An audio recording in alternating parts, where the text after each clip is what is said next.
अस्सलाम वालेकुम class 9 students, उम्मीद करता हूँ आप ठीक होंगे। तो आज की हमारी जो क्लास है वो आपने सब टाइटल में देख लिया होगा। एक्सरसाइज 7.1 क्वेश्चन नंबर 3 का जो पार्ट नंबर 3 है उसको हम करेंगे। एक्चुअली इस क्वेश्चन के अंदर आपको थोड़ा सा कॉम्प्लिकेटेड इस लिहाज से लगेगा कि यहाँ पे जो आपको क्वेश्चन दिया गया है वो एक तो उसके अंदर स्क्वायर रूट यूज़ हो रहा है और सेकेंडली जो है ये फैक्टराइज में आ रहा है। और जो फैक्टराइज मतलब न्यूमिनेटर और डिनोमिनेटर में होता है, तो जब दरमियान में साइन प्लस और माइनस का होगा तो वहाँ पे आपने एलसीएम लेना होता है। ठीक है, ये चीज़ एक समझने की है कि जहाँ पे दो वैल्यूज़ के दरमियान जो न्यूमिनेटर और डिनोमिनेटर में होंगी और दरमियान में साइन प्लस या माइनस का यूज़ हो रहा होगा, वहाँ पे आपने एलसीएम यूज़ करना है। तो एलसीएम लेना मतलब आपको आता होगा, अगर नहीं भी आता तो मैंने इस क्वेश्चन के अंदर मैं आपको समझा दूंगा, बता दूंगा किस तरह आपने करना है। तो वो चीज़ है जो आपने थोड़ी सी समझनी है। बाकी वही सेम प्रोसीजर है, आपने पहले डिस्टेंस फाइंड करना है, डिस्टेंस फाइंड करने के बाद आपने मिड पॉइंट फाइंड करना है। ठीक है, तो लेट्स स्टार्ट जी। तो स्टूडेंट्स, अब ये एक्सरसाइज 7.1 का क्वेश्चन नंबर 3 का पार्ट 3 है। इसके अंदर जैसे कि आपको पता होगा कि आपने दो चीज़ें जो हैं वो फाइंड करनी है। एक तो डिस्टेंस और सेकेंडली जो है वो है मिड पॉइंट। दोनों का मैंने आपको बोला था कि आपको जस्ट इसका फार्मूला याद होना चाहिए। फार्मूला याद होगा तो आप सिंपल इस क्वेश्चन को बहुत इजीली सोल्व कर सकते हैं। तो इसको सोल्व करने के लिए सबसे पहले हम डिस्टेंस फाइंड करेंगे। तो डिस्टेंस फाइंड करने के लिए हम डिस्टेंस का फार्मूला लगाएंगे जो कि है d is equal to a b is equal to x2 minus x1 whole का square plus y2 minus y1 square and under root. अब x2 में ये सेकेंड वाली ब्रैकेट की वैल्यूज आएंगी और x2 और y2 में यानी कि x2 और y2 और x1 और y1। ठीक है, तो x2 में ये वाली सेकंड ब्रैकेट में हमारे पास फर्स्ट है -3 अंडर रूट 5, दरमियान में साइन माइनस का, और यहाँ पे हमारे पास है माइनस अंडर रूट 5,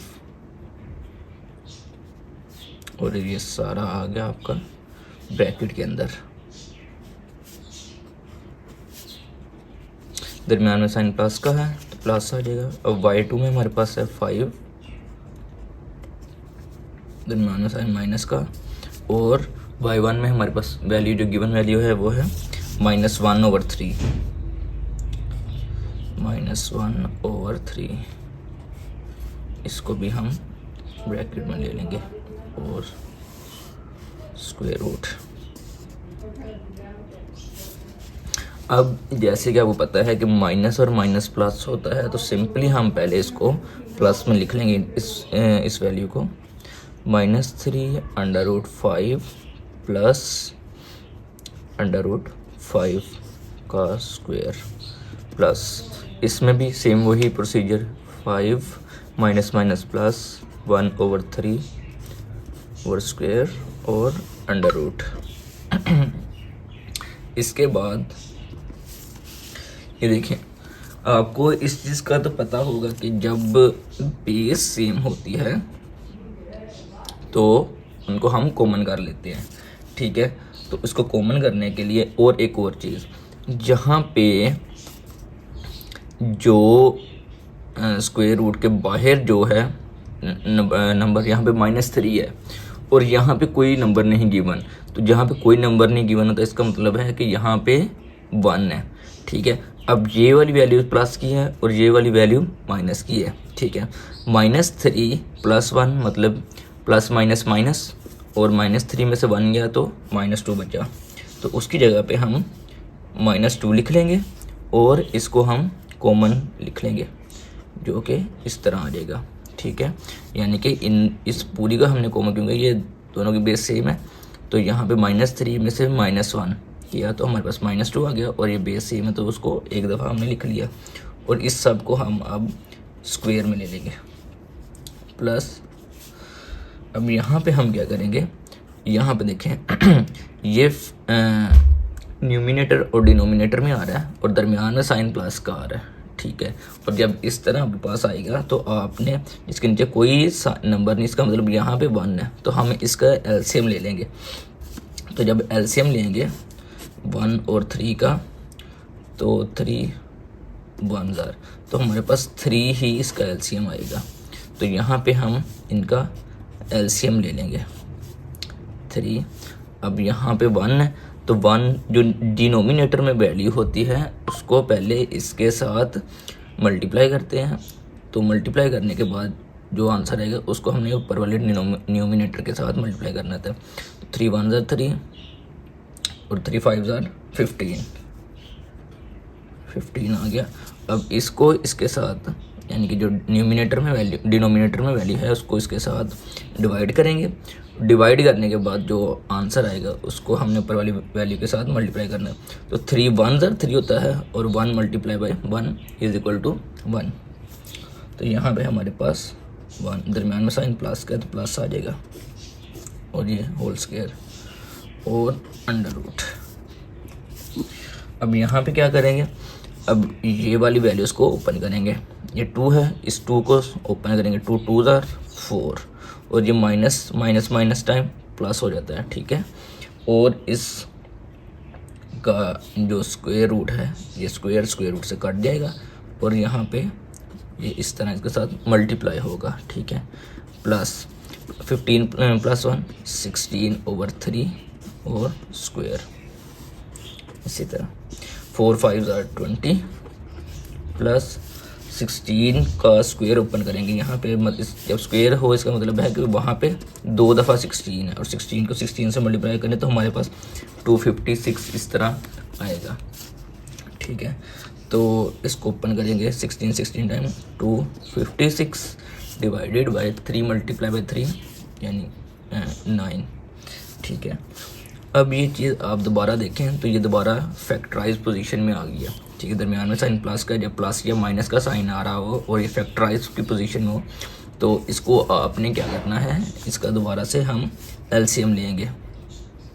तो इसके नीचे कोई नंबर नहीं, तो इसका मतलब यहाँ पे 1 है, और इनका जब एलसीएम लिया जाएगा तो हमारे पास 9 ही आएगा। 9 1 9 ज़ार 9 ना, मैंने बोला था कि जो मिसाल के तौर पे जो आपके पास इस तरह वैल्यूज़ हैं फैक्टराइज में, तो जो नीचे वाली वैल्यू होती है, जैसे यहाँ पे 2 है, वो एलसीएम के साथ डिवाइड होगी, मतलब कि जो आपके पास एलसीएम आएगा वो आपने बाहर लिखना है, और इस तरह मतलब आपने उसका एलसीएम लेना है। एलसीएम लेने के बाद जो आपका आंसर आएगा उसको आपने इसके साथ डिवाइड करना है। डिवाइड करने के बाद जो यहाँ पे आंसर आएगा उसको आपने ऊपर वाली वैल्यू के साथ मल्टीप्लाई करना होता है। तो यहाँ पे 1 9 ज़ार 9 ही होगा, 9 20 ज़ार 180 प्लस 9 1 ज़ार 9, यानी कि एक दफ़ा 9 1 ज़ार इसके साथ कटिंग हो रही है ना, तो 1 256 टाइम 256 ही रहेगा, ठीक है। तो इसके ऊपर स्क्वायर रूट। अब 256 में 180 ऐड करें तो 256 प्लस 186 3 एंड 436 समथिंग हमारे पास आ रहा है। तो यहाँ पे हम लिखेंगे 436 डिवाइडेड बाई 9 और स्क्वायर रूट। अब जब हमारे पास इस तरह आ जाएगा तो हमने क्या करना है, इनका स्क्वायर रूट अलग-अलग कर लेना है। वो इस तरह करेंगे 436 का स्क्वायर रूट डिवाइडेड बाई 9 का स्क्वायर रूट। अब देखना है कि हमारे पास इनका स्क्वायर रूट आता है या नहीं। 436 का स्क्वायर रूट आई थिंक नहीं आता, तो इसके लिए हम क्या करेंगे, इसका एलसीएम ले लेंगे। 436 2 से लिंक करेंगे, 2 टाइम 2 1 टाइम 2 218, फिर 2 से करेंगे 2 1 टाइम 0 और 9 2 109, और 109 किस टेबल पे आता है, 109 किसी भी टेबल में नहीं आता, तो इसको हम 109 के ही टेबल पे करेंगे, ठीक है। तो हमारे पास यहाँ पे आया 2 मल्टीप्लाई बाई 2 मल्टीप्लाई बाई 109, यानी कि 2 स्क्वायर मल्टीप्लाई बाई 109। इस तरह हम लिखेंगे 2 का स्क्वायर मल्टीप्लाई बाई 109 और होल स्क्वायर।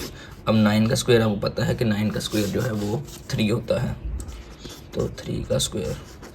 अब ये वाला 2 इससे काट गया, ठीक है, और यहाँ पे बचा 2109 और ये वाला स्क्वायर इससे काट गया, तो यहाँ पे बचा 3। अब जो आपके पास रिमेनिंग आंसर आता है, जो डिस्टेंस का आंसर है, वो आपके पास है 2109/3। ये आपके पास डिस्टेंस का आंसर है। अभी हम मिड पॉइंट फाइंड करेंगे। ये डिस्टेंस का आपके पास आंसर आया है, ठीक है। तो अब जिस तरह आपने देखा कि हमने डिस्टेंस फाइंड किया है, उसी तरह अब हम मिड पॉइंट फाइंड करेंगे। मिड पॉइंट फाइंड करने के लिए सबसे पहले हम मिड पॉइंट की हेडिंग देंगे, मिड पॉइंट, और उसके साथ हम यहाँ पे उसका फार्मूला लगाएंगे ए और बी, जो कि हमारे पास गिवन वैल्यूज हैं, x1 plus x2 divided by 2, y1 plus y2 divided by 2। ये हमारे पास गिवन वैल्यूज हैं मिड पॉइंट की। अब जो जो हमारे पास x1 और x2, y1 और y2 था, हमारे पास गिवन था, उसको हम वहीं पे मेंशन करेंगे। तो मेंशन हम अब इस तरह करेंगे, x1 पे हमारे पास वैल्यू थी -√5 और दरमियान में साइन प्लस का है, और x2 में हमारे पास वैल्यू थी -3, क्योंकि ये माइनस में थी, इसको हमने अलहदा ब्रैकेट में लिख लिया, और डिवाइडेड बाय 2। और y1 में हमारे पास वैल्यू, जो गिवन वैल्यू थी, वो थी -1/3, और y2 में हमारे पास गिवन वैल्यू थी 5, और इनके डिवाइड में हमारे पास है 2, ठीक है। तो अब हम क्या करेंगे, तो अब हम सेम वही जिस तरह हमने डिस्टेंस में किया था, ये देखें, यहाँ पे इसके अंडर रूट के बाहर 3 है, इसके अंडर रूट के बाहर कुछ भी नहीं है, तो इसका मतलब क्या है कि ये भी यहाँ पे 1 है, और यहाँ भी माइनस है, और यहाँ भी माइनस है, और minus minus plus sign minus का आएगा, और इनको हम कॉमन करेंगे, -3 और -1 -4, और ये सेम रहेगा इस तरह, ठीक है। और इसके डिवाइड में हमारे पास था 2, ये इस तरह आ गया हमारे पास। फर्स्ट वाली हमने ब्रैकेट इस तरह सॉल्व कर ली। अब जो सेकंड है, जो y वाली है, उसको हम करेंगे। अब देखिए, ये फैक्टराइज पोजीशन में आ रहा है, तो इसका हम एलसीएम लेंगे।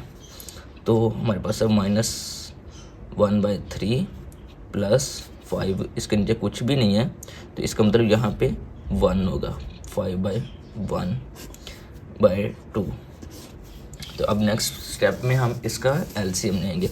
ये इसको एज इट इज़ ही लिखा जाएगा, बल्कि यहाँ पे इसकी कटिंग हो गई है, देखिए 2 1 2 2 टाइम, तो यहाँ पे हमारे पास आंसर आएगा -2/5।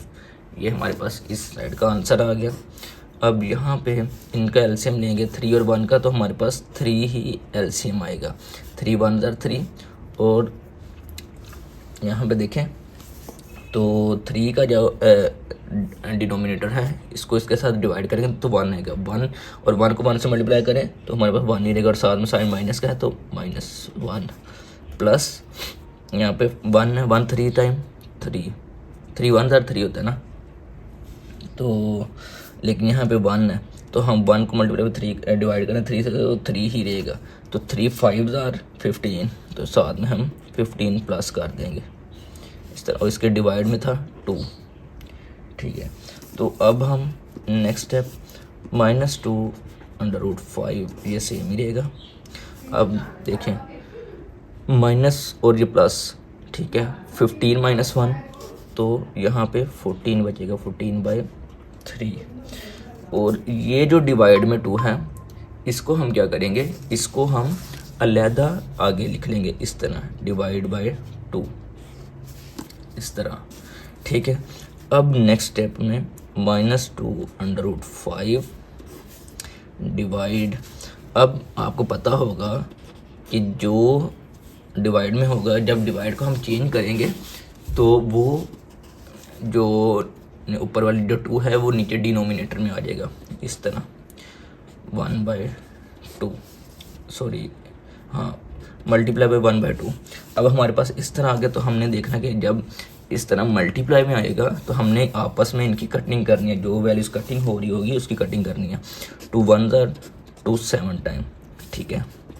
और तो यहाँ पे कोई कटिंग नहीं हो रही, नहीं, तो हम इसको ऐसे -2 डिवाइडेड बाय 5, तो 7 1 7, 3 1 3, तो ये आपका मिड पॉइंट का आंसर है।